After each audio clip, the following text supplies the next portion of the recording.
같이 은혜 받으실 하나님의 말씀은 로마서 3장 19절에서부터 31절까지 말씀입니다.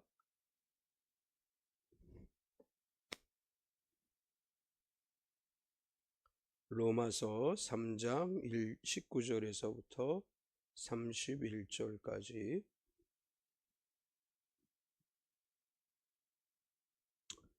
우리 같이 천천히 합독하겠습니다.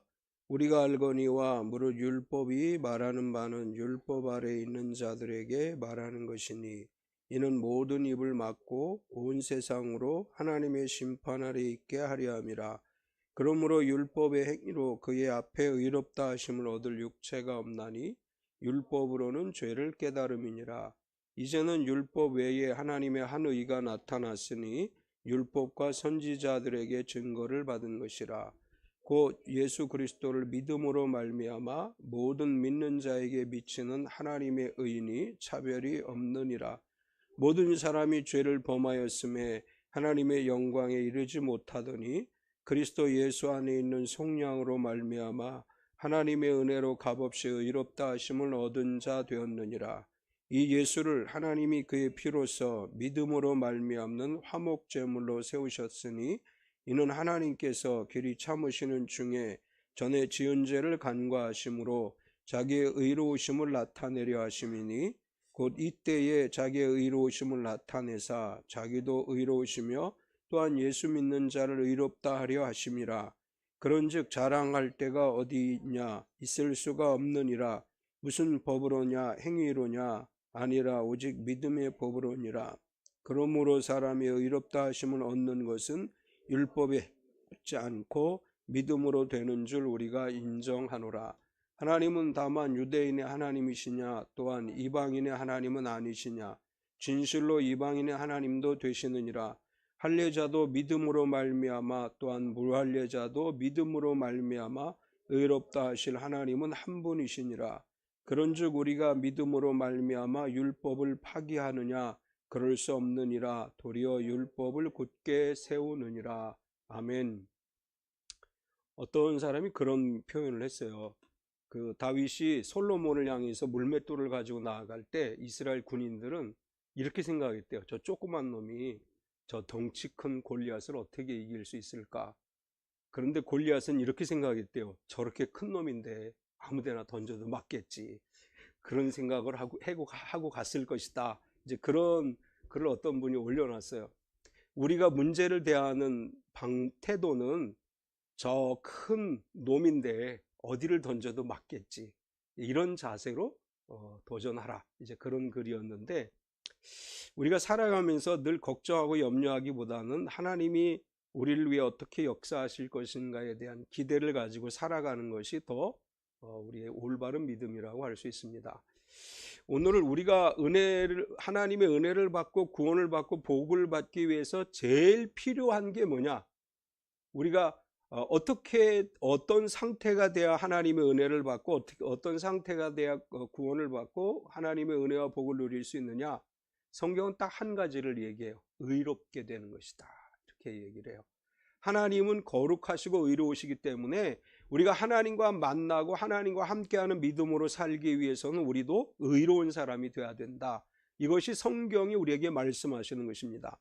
우리가 의로운 사람이 되지 못한다면 하나님께 나아갈 수 없고 하나님이 주시는 은혜와 복을 받을 수 없습니다. 하나님이 주시는 복을 받기 위해서 의로운 성도가 되어야 하고 하나님께 가까이 나아가기 위해서 의로운 사람이 되어야 된다. 이게 성경이 우리에게 말씀하시는 거예요. 그럼 오늘 본문은 우리가 어떻게 해야 의롭게 될 수 있는가에 대한 문제에 대해서 이야기를 합니다. 우리가 의롭게 되는 길은 딱 하나예요. 이제 우리가 죄를 지어서 재판을 받아서 확정 판결을 받고 교도소에 들어간 사람도 사면이라는 걸 받으면 풀려날 수 있죠. 우리가 의롭게 되는 방법은 딱 하나예요. 영적인 사면을 받는 것이 우리가 유일하게 의롭게 되는 길입니다. 우리 조상 아담과 하와가 범죄한 이후로 모든 인간은 스스로 의롭게 될 수 있는 길이 없어요. 의롭다는 말은 죄가 없다는 말이기도 하고 거룩하다는 말은 죄와 분리되다, 세상과 구별되다, 이게 거룩하다고 하는 말인데 거룩과 의롭다는 말은 진정한 의미에서 죄가 없는 상태가 되는 것이라고 할 수 있고, 그렇다 하면 우리가 정말로 죄로부터 벗어날 수 있는 길이 있느냐? 우리의 노력으로는 죄로부터 벗어날 길이 없습니다. 우리의 조상들이 죄를 지었고 우리도 죄를 유전받아서 태어났어요. 우리가 죄를 이야기할 때 유전죄가 있고 자범죄가 있고 고범죄가 있다, 이런 식으로 이제 이야기를 해요. 우리가 태어날 때 이미 우리 부모님 세대, 우리 조상 세대로부터 죄가 계속해서 유전되어 내려왔고 우리도 태어나는 순간 이미 죄를 가지고 태어났어요. 이 세상에 태어난 모든 사람은 다 죄를 가지고 태어났어요. 그렇다고 해서 우리가 이 죄에 대해서 이 죄를 벗어날 만한 능력이나 힘이 우리에게 있느냐? 없어요. 아무리 우리가 노력을 해도 죄에서 벗어날 길은 없어요. 우리의 힘으로 죄로부터 우리가 벗어나고 우리의 어떤 능력으로 죄의 문제를 해결할 수 있는 것이 아니고, 우리가 이 죄의 문제를 해결할 수 있는 유일한 길은 로마서는 계속 강조하고 있는 게 믿음이다, 이렇게 이야기를 해요. 오늘 본문을 통해서 하나님 사도 바울을 통해서 우리에게 오직 믿음으로만 의롭게 될 수 있고 하나님의 은혜를 받은 성도의 자리에 설 수 있다고 말씀을 합니다. 그래서 오늘 제목을 믿음으로라고 하는 제목으로 말씀을 나누려고 하는데, 오늘 바울은 지난주에도 그렇고 그 먼저 주에도 그렇고 율법에 대한 이야기를 했는데, 오늘 또 다시 바울은 율법에 대한 이야기를 해요. 첫 번째는 율법은 어떤 것이냐? 바울 사도는 믿음으로라는 말을 강조하면서 믿음과 율법을 비교해서 설명하고 있습니다. 이제 믿음과 율법이라는 것은 초대교회로부터 끊임없는 논쟁을 일으켰던 거예요. 오늘날도 믿음과 율법은 교회 안에서 중요한 논쟁의 대상이죠.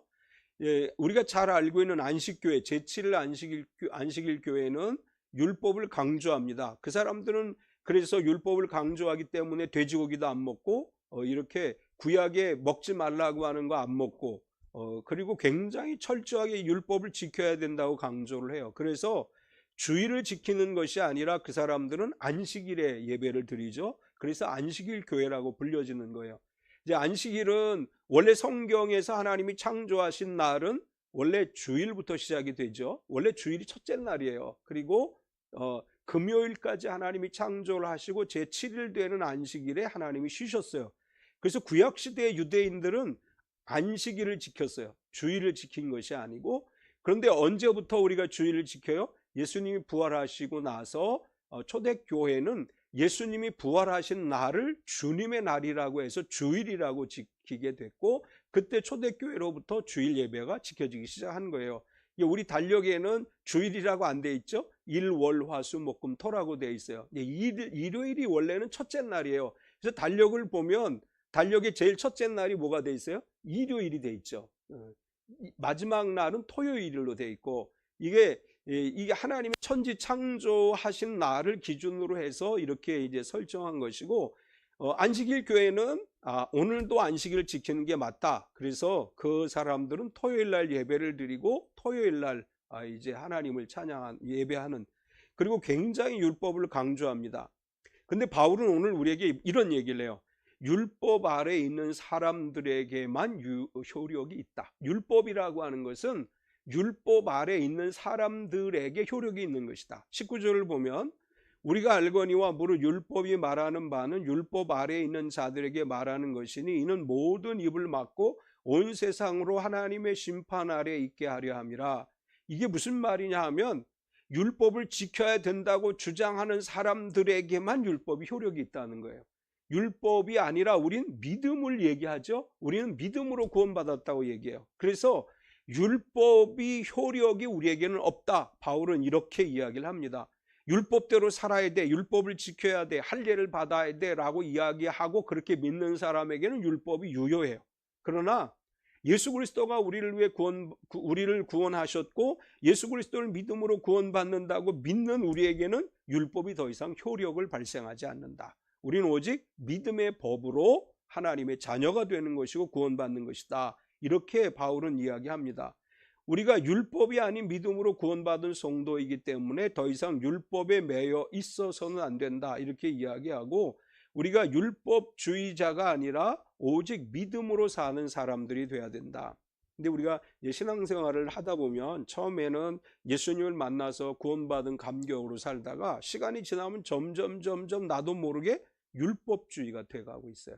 어느 순간에 10년, 20년, 30년 예수님을 믿다가 보면 나도 모르게 율법에 매이게 되는 경향이 나타나고 있어요. 이런 삶에 대해서 바울은 너희가 더 이상 율법에는 매이지 말아라. 그리고 또 뭐라고 얘기하느냐 하면 율법의 행위로 의롭게 될 사람이 없다 이렇게 얘기해요. 20절을 보면 그러므로 율법의 행위로 그의 앞에 의롭다 하심을 얻을 육체가 없나니 율법으로는 죄를 깨달음이니라. 율법을 완벽하게 지키면 의롭다. 제가 지난주에 그런 얘기 했죠. 아주 완벽하게 하나도 틀리지 않게 다 지키면 의로워질 수 있어요. 그런데 율법의 행위로 의롭게 될 수 있는 사람은 이 세상에 없다는 거예요. 아무도 율법으로 의롭게 될 수 없어요.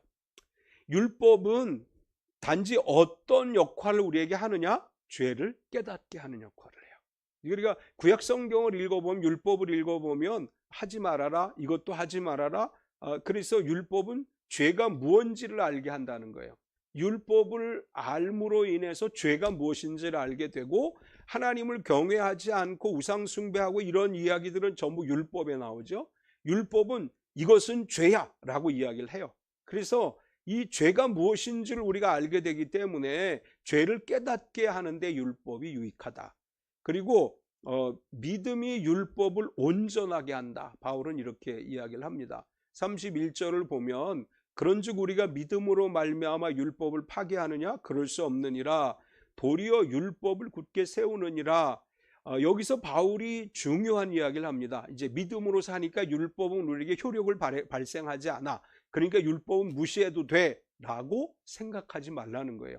율법이 효력을 발생하지 않는다 하더라도 그 율법이 우리를 죄를 깨닫게 해주는 역할을 하기 때문에 그 율법을 오히려 굳게 세워야 된다. 이 구절 현대어 성경으로 보면 이 말을 좀 더 쉽게 이해할 수 있게 해놨습니다. 그러면 우리는 믿음으로 구원받았으니 이제 하나님의 율법을 지킬 필요가 없을까요? 그와 정반대입니다.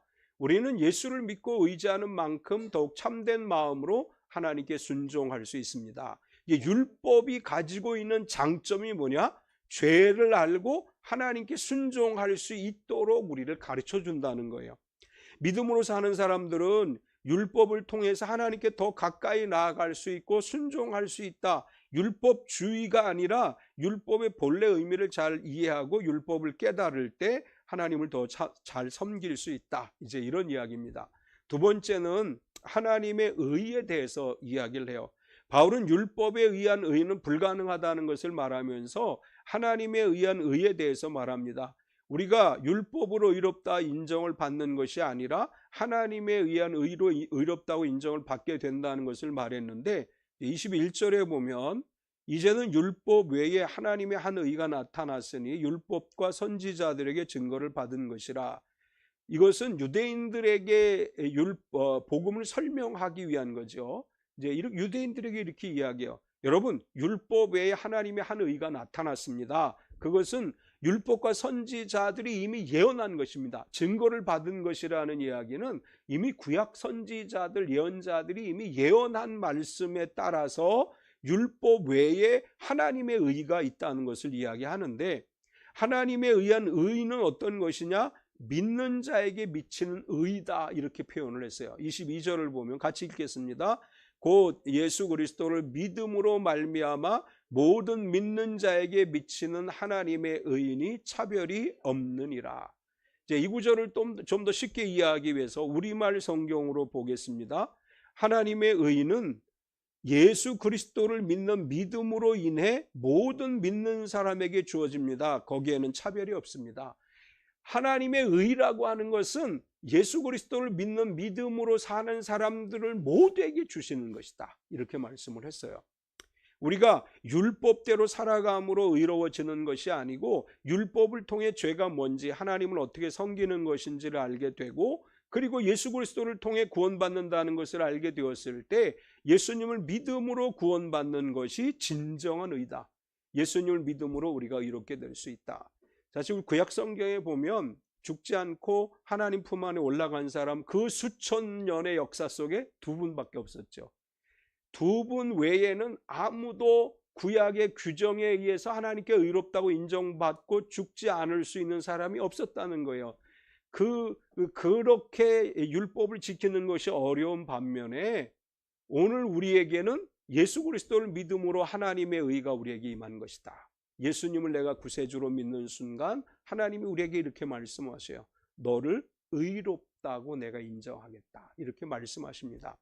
왜 우리가 믿음으로만 의에 이를 수 있느냐? 모든 사람이 죄를 범했기 때문이다. 23절을 보면 모든 사람이 죄를 범했음에 하나님의 영광에 이르지 못하더니 하나님의 의가 왜 필요하냐? 우리가 다 죄인이기 때문이다. 우리 계속 반복하는 얘기죠. 아담과 하와가 범죄한 이후로 인간 세상에 죄가 들어왔어요. 우리는 다 죄 가운데 태어나고 죄 가운데 자라가고 우리가 아무리 의롭게 살려고 해도 내 본심 안에 내 마음 안에 마귀의 유혹이 늘 있어요. 늘 우리를 유혹하는 이 유혹에 우리가 굴복당하고 넘어지기 때문에 우리 인간 스스로는 죄에서부터 벗어날 수가 없다. 그래서 죄를 범한 인간은 하나님의 영광에 참여할 수가 없다. 영광에 참여할 수 없다라고 하는 말, 영광에 이르지 못한다, 이 말은 멀다라는 뜻이에요. 하나님의 영광과 나는 멀리 있다는 거예요. 죄 문제가 해결되지 않기 때문에. 따라서 우리는 하나님의 영광에 이르기 위해서는 어떻게 해야 되느냐? 예수 그리스도를 믿고 하나님 앞에 구원받은 성도로서 의롭다 인정을 받아야 된다. 베드로전서 5장 1절에 보면 베드로 사도는 이렇게 얘기해요. 너희 중 장로들에게 권하노니 나는 함께 장로된 자요 그리스도의 고난의 증인이요 나타날 영광에 참여할 자니라. 우리 모두는 나타날 영광에 참여할 자인 줄 믿습니다. 예수님이 나의 구세주이심을 믿기 때문에 우리는 다 나타날 영광에 참여할 자들이에요. 우리는 원래 하나님의 영광에 참여할 수 없는 죄인들이었었는데 그러나 믿음으로 말미암아 하나님의 의가 우리에게 임했기 때문에 나타날 영광에 참여할 자 되었음을 믿습니다. 계속해서 값없이 의롭다 하심을 얻었다. 24절을 보면 같이 읽겠습니다. 그리스도 예수 안에 있는 속량으로 말미암아 하나님의 은혜로 값없이 의롭다 하심을 얻은 자 되었느니라. 아멘. 우리에게 하나님의 의가 임하게 되는 것은 하나님께서 우리가 예수 그리스도를 믿음으로 말미암아 하나님께로부터 인정을 받는 거예요. 너는 성도야. 너는 하나님의 자녀야. 하나님이 인정해 주세요. 그런데 이 하나님이 우리를 인정해 주실 때 율법을 잘 지키고 하나님이 인정할 만한 그 어떤 행위를 했기 때문에 우리를 인정해 주시는 것이 아니고 아무런 값도 요구하지 않으시고 아무런 대가도 요구하지 않으시고 우리를 인정해 주시는 것입니다. 아마도 하나님이 우리에게 어떤 대가를 요구한다면 우리는 엄청나게 많은 대가를 지불해야 될 거예요. 이 대가를 지불해야 된다고 하는 논리를 펴는 집단들은 다 이단이죠. 이단에 보면 다 어떤 대가를 내야 된다고 얘기를 해요. 그래서 끊임없이 헌금을 강요하고 끊임없이 고생하게 만들고 집단 생활을 하게 만들고 계속해서 아주 한도 없이 몇 년, 2, 3년 전인가 어떤 귀신론을 주장하는 어떤 분의 교회에 다니는 혼자 된 할머니가 계신데 재산이 수억 대였는데 리아카 끌고 폐지 주스로 다니는 상태로 됐다. 이게 이제 TV에 PD 수첩인가 거기에 나왔어요. 왜 그렇게 수억의 재산을 다 잃어버리고 이렇게 폐지 줍느냐 그랬더니 다 교회에다 바쳤다고. 다 하나님께 바치라고 해서 다 바쳤고 그리고 리아카 끌고 다닌다고. 이게 TV 방송에 실제로 나왔던 이야기예요. 하나님 우리에게 그런 걸 요구하시는 분이 아니에요. 진실한 믿음을 하나님은 원하셔요. 우리가 얼마나 많이 수고했고 얼마나 많이 힘썼고 노력했느냐를 보시는 게 아니라 얼마나 진실한 믿음으로 살았느냐를 보십니다. 그렇다고 해서 헌신 안 해도 된다는 얘기 아니에요. 오늘부터 그냥 헌신 안 해도 돼 이렇게 생각하지 마시고 믿음은 무엇으로 증명된다? 행동으로 증명된다. 우리가 믿음으로 하나님의 의를 덧입었고 믿음으로 구원받은 성도라면 나에게 아무런 값도 나에게 어떤 대가도 요구하지 않으시고 나를 인정해 주셨다면 우리는 그 하나님을 위해 헌신하는 삶을 살아야 됩니다. 우리는 모두 다 영적 사면을 받은 사람들이에요. 너는 죄가 없다라고 하나님이 인정해 주셨어요. 세 번째는 믿음으로 오늘 바울 사도를 통해서 바울 사도가 기록한 이 3장 19절에서 31절까지의 믿음으로라고 하는 단어가 6번 등장해요. 바울은 계속 뭘 얘기하려고 하느냐? 믿음으로 이것을 강조하고 있습니다. 바울은 믿음에 대한 이야기를 하면서 믿음으로 화목제물로 세우셨다. 25절에서 27절까지 우리 같이 읽겠습니다. 이 예수를 하나님이 그의 피로써 믿음으로 말미암는 화목제물로 세우셨으니 이는 하나님께서 길이 참으시는 중에 전에 지은 죄를 간과하심으로 자기의 의로우심을 나타내려 하심이니 곧 이때에 자기의 의로우심을 나타내사 자기도 의로우시며 또한 예수 믿는 자를 의롭다 하려 하심이라. 그런즉 자랑할 때가 어디냐 있을 수가 없느니라. 무슨 법으로냐 행위로냐 아니라 오직 믿음의 법으로니라. 아멘. 이제 25절을 현대어 성경으로 보면 굉장히 길게 번역을 했어요. 하나님께서는 그리스도 예수를 보내 우리가 지은 죄를 대신해서 벌받게 하심으로써 우리에게 내릴 진노를 멈추셨습니다. 그리스도의 피와 우리가 가진 믿음으로 진노를 거두고 우리를 구원하신 것입니다. 우리를 위해 그리스도께서 화목제물이 되셨다는 말입니다. 이전 시대에 죄 지은 자들을 벌하지 않았던 것도 실은 그리스도께서 오셔서 그들의 죄를 없애주실 때를 기다리신 때문입니다. 하나님은 완전히 공정하신 분이십니다. 이게 무슨 얘기냐 하면 예수 그리스도가 화목제물이 되심으로 우리를 대신해서 벌을 받으셨는데 그러므로 우리에게 내릴 진노가 멈추었다 이렇게 말씀하는데, 그런데 이것이 예수님 이후 세대에만 적용되는 것이 아니라 예수님 이전 세대에도 적용되어지는 것이다. 그러니까 예수님 이 땅에 오시기 전에 살았던 사람들에게도 예수 그리스도의 구속의 은혜가 보혈이 죄의 사함의 근거가 되는 것이다. 이제 이런 이야기를 여기서 한 것입니다. 하나님은 구약 시대의 사람들이나 신약 시대의 사람들이나 차별하지 않고 누구에게나 동일하게 그리스도로 말미암아 구원의 길을 열어 놓으신 것이다. 이제 이렇게 바울은 이야기를 하고, 또 우리가 그러면 믿음을 얘기할 때 행위가 아닌 믿음으로 이렇게 되는 것이다 이렇게 이야기를 합니다. 28절에 보면 그러므로 사람이 의롭다 하심을 얻는 것은 율법의 행위에 있지 않고 믿음으로 되는 줄 우리가 인정하노라. 현대어 성경으로 보면 이렇게 번역했습니다. 우리의 구원은 선한 일을 한다고 되는 것이 아니라 그리스도를 믿는 믿음으로만 가능한 것입니다. 우리가 얼마나 선하게 살았느냐를 보시는 게 아니고 얼마나 믿음 앞에 믿음으로 살아가느냐를 보신다는 거예요. 물론 우리가 선한 일을 안 해도 된다는 거 아니에요. 우리가 믿으면 더 선한 일을 하려고 노력을 해야죠. 그런데 믿음은 없으면서 선한 일을 아무리 많이 해도 그것은 구원의 조건이 되지 않는다 이런 얘기예요. 구원을 위해서는 오직 무엇이 필요하다? 믿음이 필요하다. 구원은 오직 믿음으로 되는 것이고 우리가 의롭다고 인정을 받는 칭의도 역시 믿음으로 되는 것이다. 마지막으로 차별 없이 베푸시는 은혜다. 29절 30절 같이 읽겠습니다. 하나님은 다만 유대인의 하나님이시냐 또한 이방인의 하나님은 아니시냐 진실로 이방인의 하나님도 되시느니라. 할례자도 믿음으로 말미암아 또한 무할례자도 믿음으로 말미암아 의롭다 하실 하나님은 한 분이시니라. 아멘. 바울은 이제 유대인들의 잘못된 생각에 대해서 지적을 해요. 고대 시대에는 이런 개념이 있어요. 지역신이라고 하는 개념이 있어요. 우리나라로 치면 옛날에 마을신이라는 게 있었죠. 그 마을 사람들이 섬기는 신이 있어요. 옛날에 이 고대 중동 지역에는 나라마다 지역마다 자신들이 섬기는 수호신의 개념이 있어요. 그래서 팔레스틴 땅에도 가나안 사람들이 우리 가나안의 수호신이라고 섬기던 바알과 아세라 이런 신이 있었고, 바벨론의 신이 있고 아수르의 신이 있고 애굽의 신이 있고. 근데 바울은 이렇게 얘기해요. 유대인들아 너희도 그 사람들과 똑같아.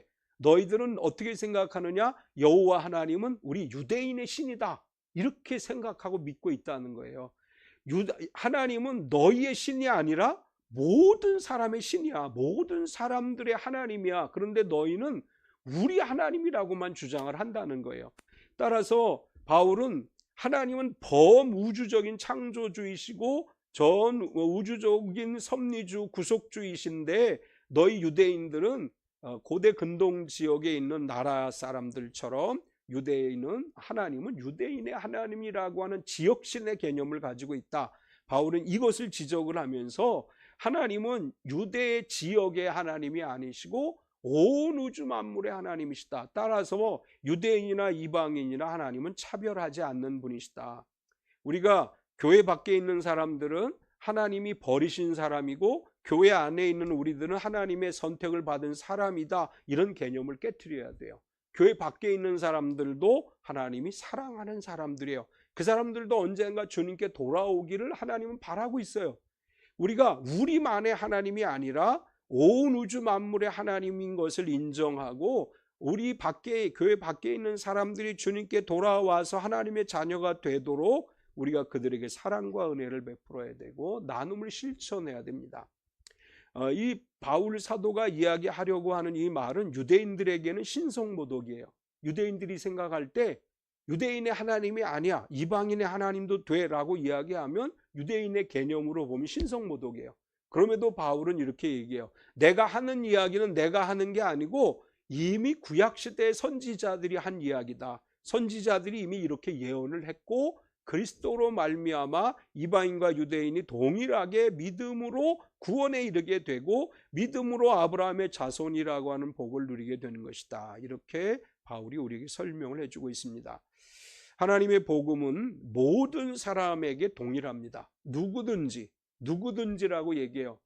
내가 택한 사람 또는 아니면 유대인 아니면 믿음의 자녀들이라고 얘기하지 않았어요. 누구든지 그 사람이 죄를 많이 지은 사람이든 아니든 상관없어요. 어린아이든 나이가 많은 어른이든 상관없어요. 죽음이 임박한 사람도 마찬가지예요. 누구든지 예수님이 구세주이심을 믿는 순간 하나님의 자녀가 되고 구원받은 성도가 되는 것입니다. 우리는 하나님의 은혜로 값없이 구원받은 성도로서 이에 대해 감사하면서 매일 주님의 영광에 가까이 나아가는 믿음의 삶이 되어지기를 축원합니다. 오늘 우리가 같이 통성으로 기도할 때 이 믿음을 가지고 기도하기를 원합니다. 하나님, 교회 밖에 있는 믿지 않는 사람들의 마음에 감화 감동을 주셔서 그들이 믿음의 길로 들어오게 하시고 주님을 만나게 하시고 하나님께서 선택한 구원받은 자녀로서의 복을 누리게 하옵소서. 우리가 21일 날 있을 태신자 전도 초청잔치에 하나님, 우리가 기도하는 사람들 그 한 사람 한 사람 영혼을 붙잡아 주셔서 그들이 주님 앞에 나오게 하옵소서. 이를 위해 수고한 우리 조현정 집사님, 박성호 집사님 지켜주시고 또 일 이끌어 주시를 우리 누구 이름이 뭐더라, 김장엽 목사님, 자꾸 이제 까먹어요. 김장엽 목사님을 위해서도 기도해 주시기 바랍니다. 할렐루야. 거룩하신 하나님 감사합니다. 주님의 크신 은혜와 사랑으로 오늘도 우리가 같이 기도합니다. 하나님은 이방인도 하나님이 믿음으로 받아주시고 유대인도 받아주신 하나님이십니다.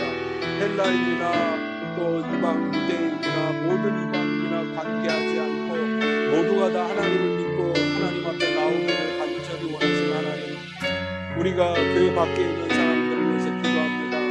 믿다가 그 교회를 떠난 사람들을 위해서 기도합니다. 하나님, 그들이 주님 앞에 나와서 주님을 만나는 역사가 일어나게 하시고 하나님이 주신 하늘의 복을 누리는 귀한 역사가 일어나게 하여 주시옵소서. 하나님, 우리의 구세주이십니다. 오직 우리가 믿음으로 하나님께 더 가까이 나아가게 하시고 믿음으로 하나님을 만남으로 구원받은 성도가 되게 하시고 믿음으로 주님께 나아감으로 인해 하나님의 자녀여 천국 백성의 복을 누리게 하여 주시옵소서. 하나님은 오늘도 한 영혼을 불쌍히 여기시고 눈물로 한 영혼을 바라보고 계십니다. 하나님, 우리가 정하여 기도했고 이제 한 영혼을 주님께 인도하기 위해서 준비하고 기도하고 있습니다. 사랑하는 하나님, 이번 태신자 전도 초청을 통해서 하나님을 알지 못하는 사람들이 주님 앞에 나와 예수님을 만나는 역사가 일어나게 하시고 또한 하나님, 이 땅에 낙심된 사람들이 다시 돌아와 주님 앞에 믿음으로 서는 역사가 일어나게 하여 주시옵소서. 하나님, 우리의 구세주, 하나님 우리의 구원하신 하나님이시고 예수님 우리의 구세주이시며 성령님 우리를 예수 믿게 하시는 하나님이시고 믿습니다. 언제나 우리 가운데 찾아오시고 또 이번 초청잔치에 참여하는 사람들 마음에 성도의 감화감동 있게 하사 예수님을 구세주로 영접하고 하나님을 향한 믿음으로 사는 삶을 되게 하여 주시옵소서. 사랑하는 하나님, 우리 일을 위해서 수고한 우리 조혜정 찬양하게 될 김장의 목사님을 지켜주셔서 하나님이 주시는 영광을 누리게 하시고 하나님이 주시는 지혜로 성경의 능력으로 이 행사를 통해서 영혼을 구원하고 하나님의 영광을 드러내는 귀한 행사가 되게 하여 주시옵소서. 우리 찬미교회 모든 성도가 기쁜 마음으로 일에 참여하게 하시고 하나님의 은혜를 누리는 귀하고 복된 성탄의 시간들이 되게 하여 주시옵소서. 주님만 찬양을 드리게 합니다. 주님 역사해 주시옵소서. 하나님은 모든 사람들의 하나님이심을 믿습니다. 우리가 하나님을 알지 못하는 사람들을 사랑하는 마음으로 그들을 위해 기도하게 하시고 그들을 주님께로 인도하게 하여 주시옵소서. 하나님이 원하시는 것은 영혼이 주님께 돌아와 구원받는 것임을 믿습니다. 우리 태친자 초청잔치에 하나님 예비하신 사람들을 보내주시고 예비한 영혼들이 주님께 나와 예수님을 믿고 구원받는 역사가 일어나게 하여 주시옵소서. 사랑하는 주님, 우리 김장현 목사님을 지켜주시고 또 우리 조현정 집사님, 박성호 집사님을 지켜주시고 이 일에 협력하는 우리 참빛 모든 성도들에게 축복하여 주시옵소서. 예수님의 이름으로 기도드리옵나이다. 아멘.